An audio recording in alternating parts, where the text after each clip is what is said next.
A month of restoration hai. Joel ki 2:25 na mayang ito pag-uwi.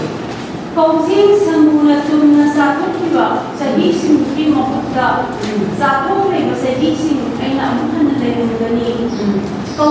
Kausing sa mula kiba do na pwede na kiba do ay kailangan kang pagkindi. Dahil kausing na laaga sa kukiba do ay naging po sila ki mang iba mayang. Isona kala ko kay na isona dia ko imam na ka man daw din ba isona ko ni daw ni ba ko ni testing may amo ba daw ay isona ako na makan yo ba testing may amo ba daw ay atu kay no da magi salvation je ko na pagna ni na makane ba ko aran ko je pagna ni na makane atu ba ko ni pun sila ko yang mangre ai ni je ni mata mangre ai ni toy na ko no ka thok ni re kai khala ba ma tam do adu hada ki thas ni isona man of resource adu da ki ena double for this one give you ko yen praise the lord dharma chen bagi masa sin amata chak lam ba ai nu ki de na proverb de yaw ba ne dharma chen ba righteous ki masa sin do chak ni na do chak am te yaw ki de na khai ba ne nang na dharma chen ba oi na ba na ba na isona thamat pi ga da ba nga ba ne ha ba nang mu ki ni waran ba yai adu la ka da ko chi da ni adu ki ma ti du mai ba oi da ni ha ba nang ki aurak pa ni piam ba yai adu nang ki loi rak pa ya so oi da ni ha si so ki promise ne ha praise the lord nang na thaza ba tham ba ki maram na isona ka chaw ba ko to ni da ni ha to hada ki man si da apoi da ko theng nang desi ki yaw da ba ya kai isona ne apoi da taw ba desi ma ya se harau zo kai no ha ba isona ko ja do ki ma ti ku si ba ki ma ki achu ba ma ki pure oi ba ma cha do oi da ki da makta holy oi da ya na ki da makta nang je isona discipline taw ne ha se kham ha apoi na bible da wine kai na ha bi yaw ba ma ya se angmur se ka khai da ra ta da ni wine ko ko ya de praise the lord anggur do nai da bata nai da kan da loi ma crush to kan da anggur ba ni to thor pa ne ha adu ga apoi na po cha ho ko se ka mai ho ro he ba da lai ba manu da maru se hap chen ra kan da maru se lai ba manu da tham ra ka mai de maru do ka mai to kham ra kham da bra hawa lai do ka na kham ra isona ne ha ba manu da bari to kan da praise the lord ana apoi ki life jesus na bari to kan da mai praise to ki da makta apoi se ma ki matik mamun hai se kham ba ngam ni apoi ki pun si da bari to ne apoi ki pun si da nam chan le ga na khali ba nai apoi ki pun si da sum mi ni ga na khali ba ma ya se amaron da ni nang mahai da thola na ba ki da makta ni praise the lord aduna na mon da ki sa tho ki ba ishwara na mon da ki sa tho an ba sum pam pam de ba ai ki sa sing na ma ko ko ga ni mamai ko heloi api ko ga ni apu ko heloi kai ba se ishwara hai ki ba ni praise the lord aduna apoi ki pun si da apoi ni ishwara ki da oi na ko ya na da apoi crush ta da ba ya ba bari ta da ba ya ba praise the lord aduna ngasi ki message kai no da discipline ki matang ta ko ni ba ni praise the lord church ta ai na sum ye na ko ma tam da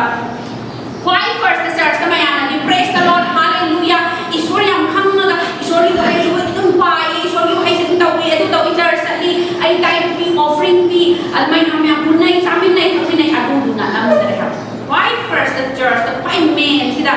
discipline nai ba si amen discipline hai ba si yaw rak ta ta ra apoi na ta apoi ma thabak ni achaw ho ye achaw ho thabak ni yam la me ku ye pa me ku kai do ke ha da discipline hai ba ma yaw ta ra ga ni apoi ki thabak si ma kha ta na chat ba ya amen praise the lord apoi na army ma chang ma da police ama chang ma da police ki to ma na training to ra bra lawyer ma da training to we ba nai ra ga to we ba moi ma yam aduna apoi si ishwar ki lan ni ne si ambassador hai da ngara apoi na ta ko ma da apoi si ishwar ki ambassador hai ba ni high ranking officials hai ba ni ambassador hai ba ni nang na to se ning thau le ba ko present to ne hai ni anu nang tu pa ama ishwar ki thaba ko na ba tha ba da discipline to da ishwar na tha do we amen praise the lord aduna ngasi ki message ka ri no hai ko ma da apoi ga ai ni kham da ai sa se ishwar na sum thora ka da ba ni han noi na ti mi mo na hai ba mi na nang kai khan ki khaloi rat mai to ra ni adu nang na to ni mi na ka mai khan ni na khaloi ra ma na khan praise the lord mi na nang ko da phaja ni ra kai na koi da ai bi na ko ni yaw adu nang di nang na to ni na ni nang phaja ka han ya ni ra ya ni da ma ya sa apoi mi ki mangmin ta ni lo thok pa di am na ꯄꯣꯠꯇꯗꯤ ꯑꯩꯈꯣꯏ ꯈꯨꯠ ꯊꯤꯟꯕ ꯌꯥꯝ ꯍꯩꯕ ꯑꯗꯨꯕꯨ ꯀꯩꯗꯧꯒꯦ ꯍꯥꯏꯕ ꯃꯇꯝꯗ ꯑꯩꯈꯣꯏꯒꯤ ꯑꯣꯏꯕꯁꯦ ꯍꯥꯟꯅ ꯗꯤꯁꯤꯄ꯭ꯂꯤꯟꯁꯦ ꯏꯁꯣꯔꯅ ꯇꯝꯕꯤꯕ ꯄꯥꯝꯃꯦ ꯑꯩꯈꯣꯏꯒꯤ ꯑꯣꯏꯅ ꯈꯜꯂꯣ ꯅꯪꯅꯗꯤ ꯃꯤꯉꯣꯟꯗ ꯍꯥꯏꯌꯦꯕ ꯃꯤꯅꯗꯤ ꯌꯥꯝ ꯐꯖꯅ ꯎꯍꯟꯅꯤꯡꯉꯦꯕ ꯅꯪ ꯀꯥꯏꯅ ꯍꯥꯏꯕ ꯌꯥꯎꯋꯦ ꯑꯗꯨ ꯀꯣꯔꯣꯅꯥ ꯃꯇꯝꯁꯦ ꯑꯩꯈꯣꯏꯁꯦ ꯀꯔꯝꯕ ꯃꯑꯣꯡꯗ ꯂꯩꯅꯩ ꯃꯌꯥꯝꯁꯦ कोरोना मतलब तो फाइनल लेने में ईश्वर की तो पुण्य दबा ईश्वर की वहां ले आओ बता रहा कि कमाई तो कोई इसमें तो है सिरान प्रेस हमारी घुमाई आता है इसमें कमाई तो रहे वखन देखो अब ईश्वर ने आपको ये नहीं लाभ तो दे हवा अब आपको ही नहीं है ईश्वर की लाभ तो इसे मैं हम क्या कहता है आपको ही ना ईश्वर ने आपको ये सुनना लाभ तो है मतलब वो आपको ही ना मतलब निगम कम दबने अदुना कई लोग बाइबल में गाना सुनता है कोई ना फेलोशिप तो बा ईश्वर की वही पापा फिर है बजे थाजा बाहर बसे ईश्वर की वही तो बाहर पार का कोई तारे ही है बात है प्रेज द लॉर्ड फिर है बजे ईश्वर की वही तो तारा तारा का कोई नहीं करती है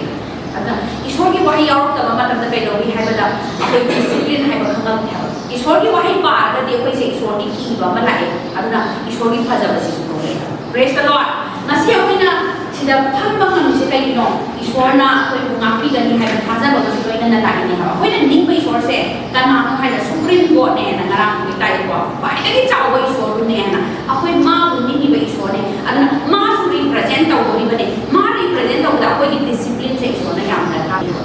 आई को डिक्लेयर सुन थाई दे खर थाई अदो ले से था का आई को कई खर के hai मतलब दा आई थाई नि ले से के या खलम दे मी पे फजे ले hai में तो इसाना तो जरा का ने का और के hai मतलब दा तुम हम लोग को ले सिंह जाने बाहर वॉकन कर ले हाय बदी फजा हनी बाई इन हनी बदो अदु की नमक ते सारे अदु की वॉकन कर ले बाई ने सब को तो दी ले सिंह का सिंह जाने कोई तो गाय वॉकन की खला को पावे अदु आई अकोई ना पाम जब फजा हनी को से अदु की वॉकन ने लाए बा अदु ईश्वर ना को अदु को ले न थाई प्रेज द लॉर्ड अदु ना अकोई ने सु ईश्वर ना स्माइन आई ना मचा तनी खाली से ईश्वर ने ने खाली ने मा से का आई मा अको ईश्वर ना खाली मा की चार ऑन सुन को को खाली भी ने प्रेज द लॉर्ड कोई ना मांगता अनंग के तो मन नुशी बना के तो फजा नहीं को पोसे अदु ये नगा लेगा सेक्शन बा मा तो कोई दा लाए अदु ना ईश्वर ना कई नो हाइबा मा दा कोई दा सेक्शन नहीं बगी ना मा कोई से डिसिप्लिन ता दा मा ता ले कोई लोई ना मा ईश्वर ना डिसिप्लिन ता दा praise the Lord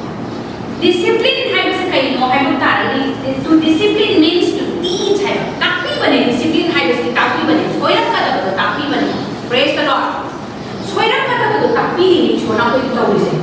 to teach is to show and explain how to do something hai tapi bas na mo kayo na kamay na to da ba no hai base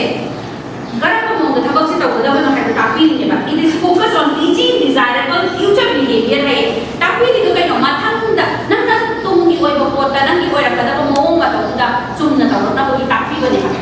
praise the lord discipline hai base kari no hai ta ni ti tapi ni no tapi ba ne base dandi na ne ha to punish is to inflict suffering for the past behavior. Punish तो वो है मैंने कहीं ना ना आना सोया पर तो भी अवाब तक हम लोग ने है यान काय हुआ punishment का discipline का यान ना कहना ही है discipline जैसे कहीं ना कोई फर्क कोई ना बगी दमागता तुम तो फर्क ना बगी दमागता नहीं है मम्मा पापा ना मच्चा से discipline अदुम तो नहीं है तो नहीं बड़ा तो नहीं दबरा तो नहीं मम्मा पापा वो बना मच्चा से जे पींग आई लगी सेम तो अदुम इसको ना हायर में तो promise land lo chang tri nai dane ईश्वर ने मोजेस ता मामा पापा से सी ता हो है से हाय ईश्वर की कहीं से की दना ईश्वर की कहीं से लो से की लगा चलो को है से ता में है मामा पापा अदु चर्च का उड़ा को है बना के एवरी डे मामा पापा ने डिसिप्लिन तो उदा ने मचा से अदु ना दी ईश्वर ने मामा पापा द मचा द ता है ईश्वर की मचा से क्या ना ईश्वर का नहीं लगी अता हम लगी कोई की दमता प्रेज द लॉर्ड अदु का अकोई दी ये हिता ईश्वर की वही बात है बदल ईश्वर ने लाभ को कोई नहीं है ना ऊपर नहीं है ऐसे ने अदुने ईश्वर हिता तो कभी हाई जरा गेर लाई को काम को आते हैं हक्सान भी होए बना पाम का लाई को काम को आते हैं अदुना अकोई द डिसिप्लिन हाई बस काम ने इंपॉर्टेंट कोई डिसिप्लिन यार तो बमीना कैसो अचो तो यार प्रेज द लॉर्ड अदुना ने अकोई द हायरार्की होए ना ईश्वर ना थमी ईश्वर ना मोजेस का वांगान दना मागी एरोन तो प्लीज होए ताक मांग दे मानम मोजेस तो खतो की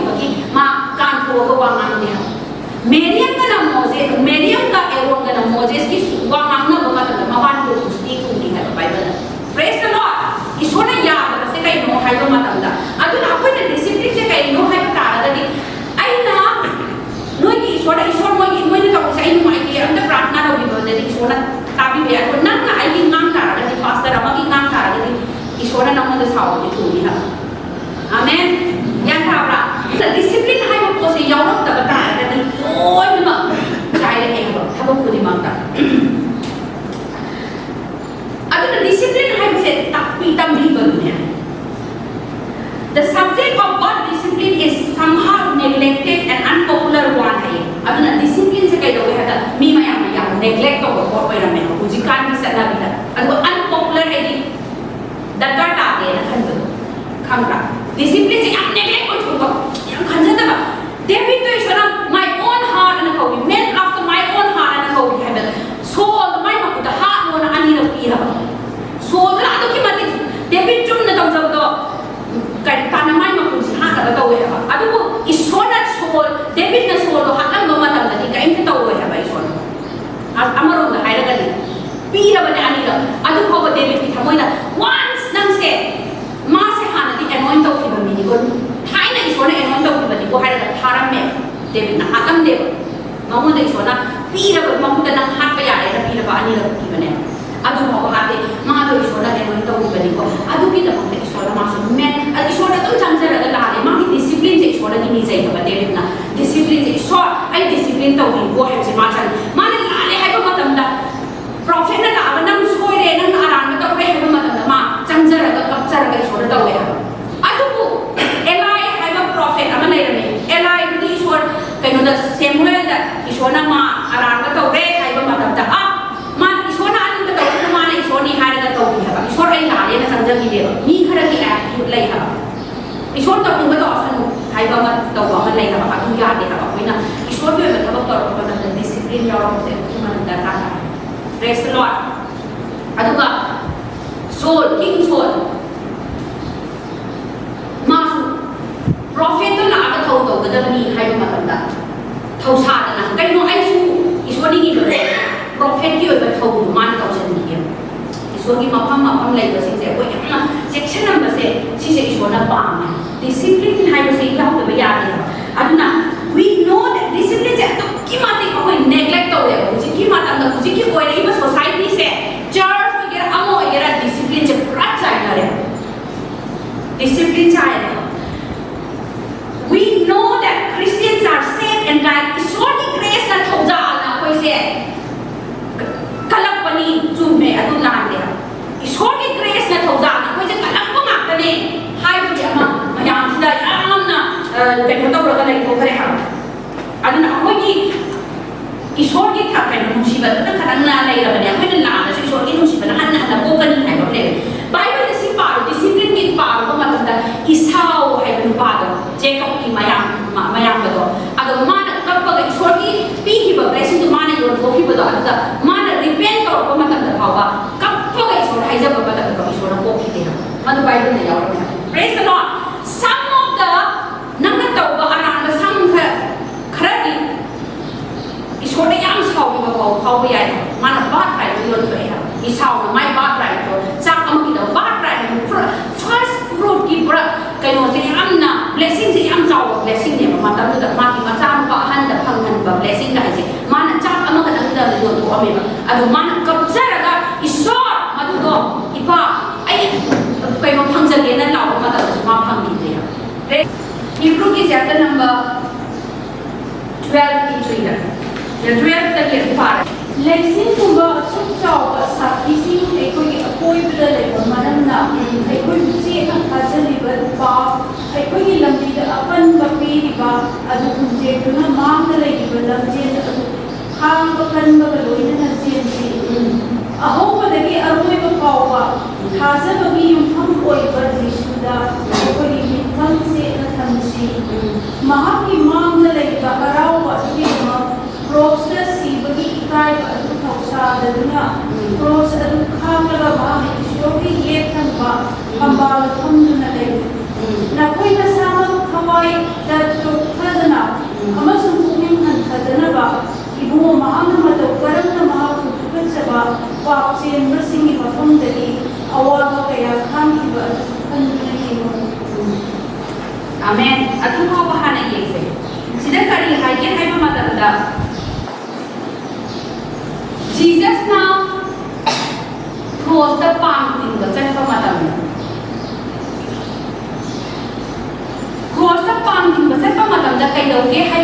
ꯃꯇꯝꯗ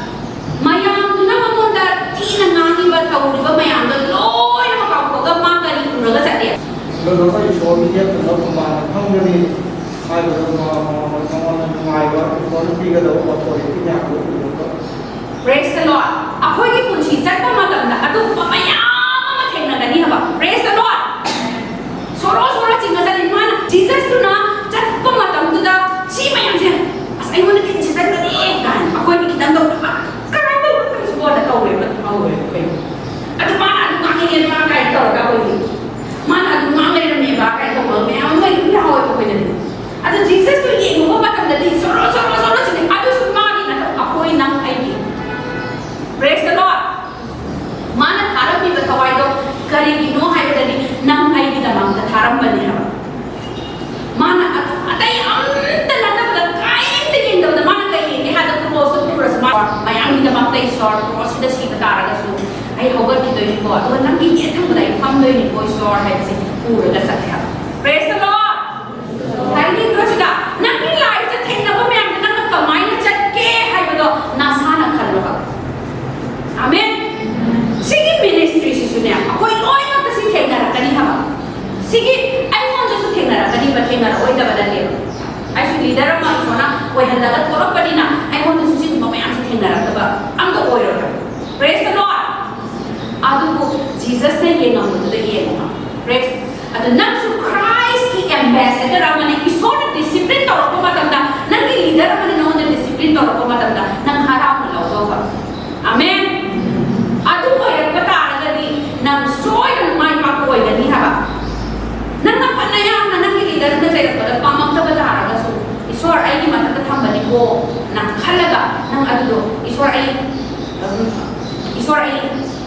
mo da su kai to ko se ai tarasida how the main when oigada kai no haida discipline sini ha discipline hai out maka foundation padana ta on da adi nang kakilen da kamani kakilen padana leibang na tawada mamung jai ka maka kana siya na saya ka ha kaya wang na nangi punsido nang nasan isori oy bada kaya sana cheni ni haid nang ye mo atu ki matu na nang foundation na sana thamu Nakakatawa ka lang pinagada sibi na ako ako sa buto. Isona masasundan ang doon. Nakoy ang doon kung kapatawasi at upawang isang pa tabuda na ako sumpo o matanda kung minsan ama sumakakawat ko matanda kung hantaganin. Marami imo na nung sibasin at sumpo ama sumakakamasakoy na yabi kasi at uwarati. Nakoy na awak kamo matanda, mapakamuliwat kung kamo. Nakoy na kamo ba awawa ito na, isyona nakoy na masampa sa dato, kung tawin kaya ulit. Mapakamuliwat ito masakay ang dadra.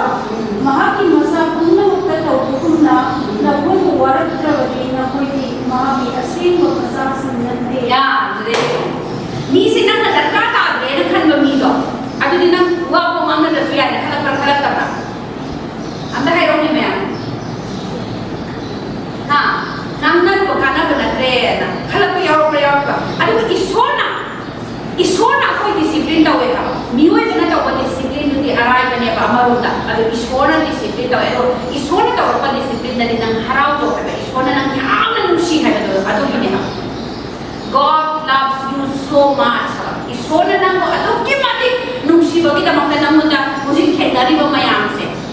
Lokas na sakok iba kahit siya. Ako ida. Matanong na ako ida kenari ba awa ba ito sa same karagay. Sakok iba tawin ba mayamse. Ado isona tabal ang nalabag. Ito yun ba. Ado mayam daw pwede nang nalilip ka ba nang na-faith ka. Isona lang ito. Marang na namunusoy na naman dyan lang kanina. Hallelujah. Sige. Naman lagi sakok pa energy sakok pa. Lagi naging wakan na lumay ka ba. Charang na ba tao. Diba tabak kung tao. Hamkang di ba mayamse. Isona disiplin tao. Halaga haraw. Joe. Praise the Lord. Jesus na cross na lang yeng bedo. At may na haraw Joe. Jesus na cross na lang yeng bedo. Mana cross na saan na puri ni ko.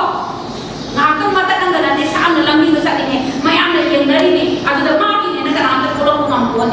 Kaya gawin naman na si Pumili si Pugay na kulong kumampuan. Pagkati. Ado ko. Maatay ang yeng ang daramanan yeng ang Jesus na. Ado ko. Kung nga mamido cross. Matatanan. Kaya kung nga mamido. Kaya kinahaya. Mana थम्बसे ईश्वर नंगी ये थम्बद थम्दोरी है बसने नंग करिगुबा मा तौगे खन तारगदी focus तो बचना पीरे थबक तौबा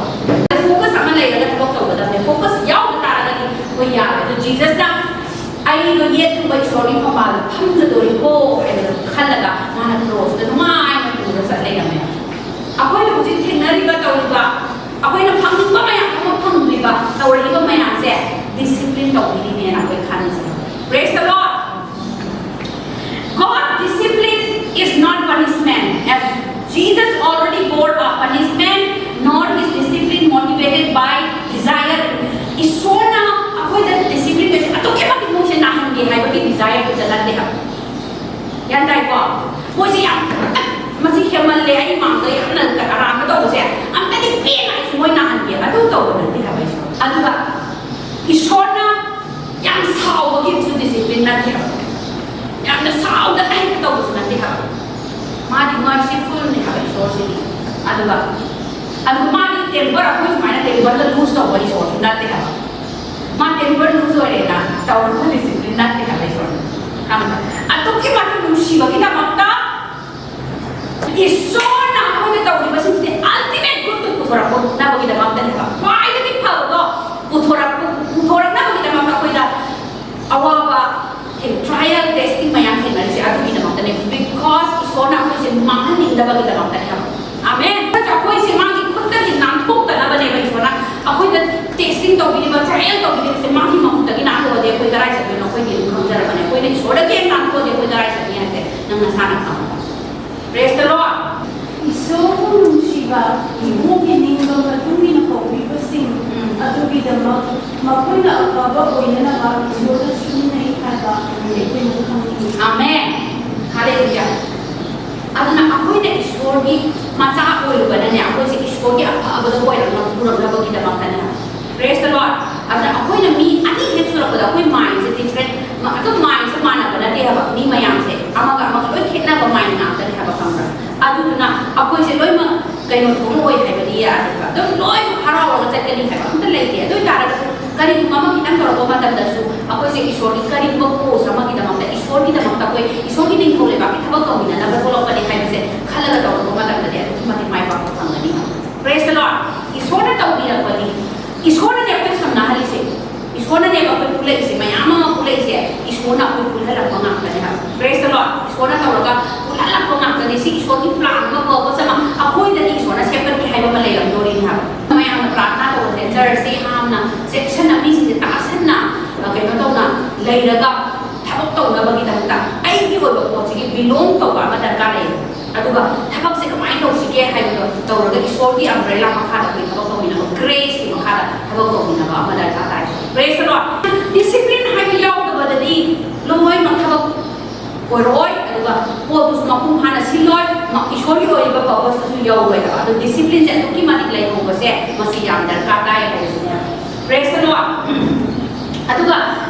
ईश्वर की मां की डिसिप्लिन से कनाई लगी लाके है तो मां की तो की बात नुशी बसे लगी लाके है बा मां it is token of his adoption मां आई को मां की नहीं बोले बात यो भी है का तो की तमक लाई प्रेज द लॉर्ड अब कोई से ईश्वर की नहीं बोले बात यो भी अपने निथो ईश्वर की सिटीजनशिप हम है सर्व की सिटीजन हो है बसे सी की तमक ता कोई सर्व की सिटीजन तो रिप्रेजेंट तो या ना की तमक डिसिप्लिन से याव इने आमेन डिसिप्लिन याव ता ता मेरा नहीं अदुना सर्व की मत ईश्वर की मजा नहीं थो की मजा तो है याना नु थो की मजा ने है ना नंग को के नो तो नि थो की मजा ना प्रेजेंट तो को मत तो माइन तो भी है कोई पृथ्वी के नि थो की मजा ने ना थो को ने नंग से थो को सर्व की मजा सी हम गनाई को नि पृथ्वी की नि थो की मजा ना थो को तो थो अदम मसा से मोई की पेलेस टू द लाइक मो द प्रेजेंट और तो दा अब तो है वो मैं भी लाइक उ द्रिबो तो खम लिबे है बा हां इन थो की मजा मा सुने का है मैं आंस स्माइल मंगल थांगना पर थांगना दब्रा थांगने अब तो मोय ने थोड़ा पदा सु इन थो की मजा मा सु द मान दे मान द को ना है पर है तर वो की साजा की जंगला तो पदा सु तो ब्रा ओके नंग की सारगा की इन थो की किंग ऑफ किंग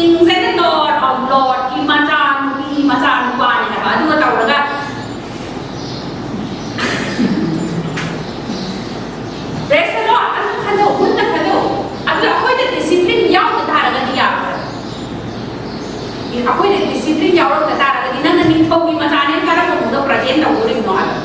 ꯈꯜꯂꯣ ꯍꯣꯔꯦꯟ ꯈꯜꯂꯧꯕꯗ ꯑꯃꯦꯟ ꯑꯗꯨꯅ ꯏꯁꯣꯔꯅ ꯃꯥꯒꯤ ꯅꯤꯡꯊꯧ ꯂꯩꯕꯥꯛꯇꯨꯗ ꯑꯩꯈꯣꯏꯁꯦ ꯃꯆꯥ ꯑꯣꯏꯅ ꯑꯦꯗꯣꯞ ꯇꯧꯕꯤꯕꯗꯣ ꯑꯗꯨꯒꯤꯗꯃꯛꯇꯅꯦ ꯑꯩꯈꯣꯏꯒꯤ ꯅꯨꯡꯁꯤꯕꯗꯨꯒꯤꯗꯃꯛꯇ ꯗꯤꯁꯤꯄ꯭ꯂꯤꯟꯁꯦ ꯌꯥꯎꯔꯛꯏꯅꯦ amen aduna kaidokeda he loves us too much to allow us to remain in sin. He will do anything whatever necessary to make us holy ha aduna apoi se paap ta lai base isora to ki mati paap jane ha aduna mana ayam tawba ya ba kuni ma paap ta ki sing thongna ba apoi se whatever he will do to save us from sin ha apoi paap ta ki kallaga holy ase go henna ba oina ba ki da ta tawba ya ba mo ta isora loi tawar kani ha yai gera to hak gera tawra ga oi mani mamang makon ko kay yai gera tawra ga ne isona holy go oi na ba na makala amen magi holy be holy I am holy hai go oi na ba magi macha se magi likeness go oi na ba Jesus to oi na ba ki na ko ji yai ni yai to ya ba tu ga ya ni go le ro ko pride ro ko oi sorry nai na ga lai ba man ga lam thal la ga ho la na ba ki ne amen praise the Lord adna isor ki thaba ka bada yam nuai na daw kani kai khalu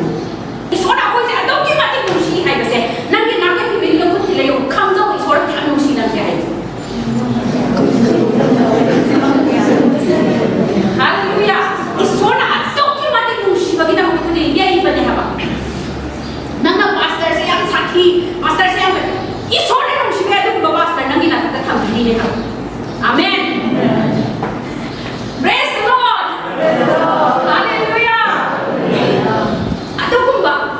lairagi do nang harau zo kai na isona nang kaya no sige hai da nang to paap tu lagi lai ya da ba nang to magi holiness to pura na bagi da to ki bate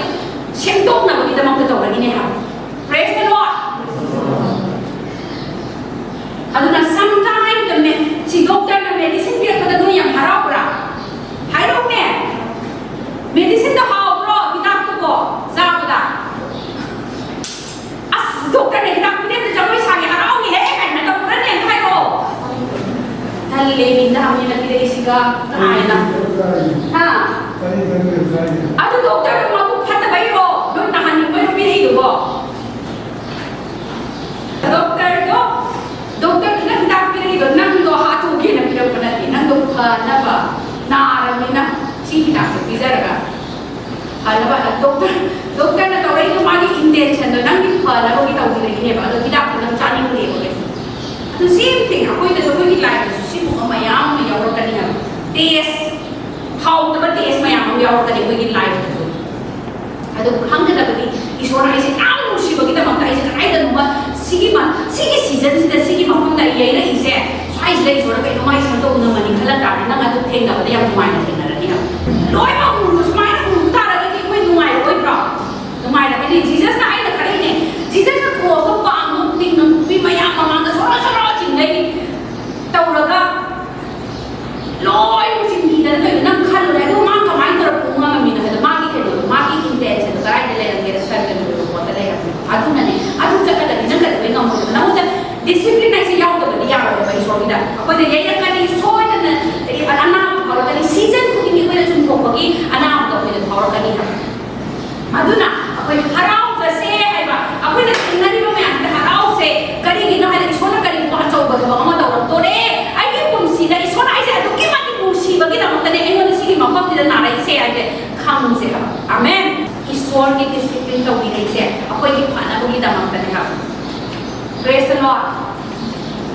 on good to ina ba ki da ma ta ne ha apoi se sanctify ina ba to ma na ma pa ya ba consecrate ro pa ya ba purify ro pa ma ba which to be conformed to the image of likeness of Christ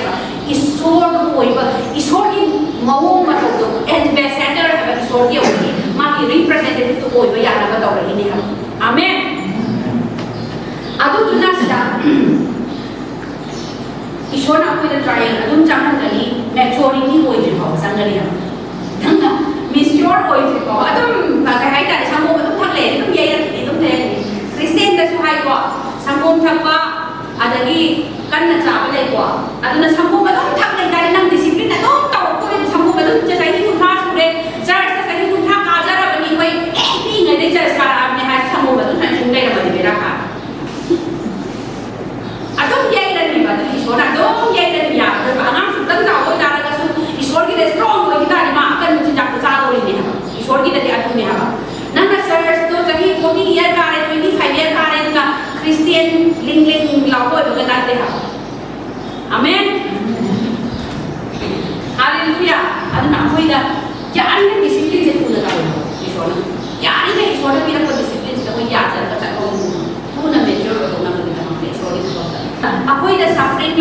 ꯃꯇꯝꯗ ꯑꯩꯈꯣꯏꯁꯦ ꯃꯤꯉꯣꯟꯗ ꯑꯣꯏꯅ ꯇꯧꯕ ꯅꯠꯇꯕ ꯃꯥꯅ ꯇꯧꯔꯒ ꯑꯩ ꯁꯨꯃꯥꯏꯅ ꯊꯣꯛꯂꯛꯏ ꯀꯥꯏꯅ ꯇꯧꯕ ꯅꯠꯇꯕ ꯁꯤꯁꯦ ꯀꯩꯅꯣ ꯍꯥꯏꯔꯒ ꯑꯩ ꯏꯁꯥꯁꯦ ꯍꯥꯟꯅ ꯑꯦꯛꯖꯥꯃꯤꯟ ꯇꯧꯕ ꯑꯃꯦꯟ ꯑꯩꯒꯤ ꯏꯁꯥꯁꯦ ꯍꯥꯟꯅ ꯑꯦꯛꯖꯥꯃꯤꯟ ꯇꯧꯔꯒ ꯑꯩꯅ ꯈꯪꯕ ꯑꯩꯒꯤ ꯑꯁꯣꯏꯕ ꯄꯥꯞ ꯂꯩꯔꯒꯗꯤ ꯑꯗꯨꯗꯨ ꯀꯟꯐꯦꯁ ꯇꯧꯊꯣꯛꯑꯒ ꯔꯤꯄꯦꯟ ꯇꯧꯊꯣꯛꯑꯒ ꯑꯗꯨꯗꯨꯅ ꯍꯦꯟꯅ ꯐꯒꯅꯤ ꯅꯪꯉꯣꯟꯗꯗꯤꯕ ꯀꯔꯤꯒꯨꯝꯕ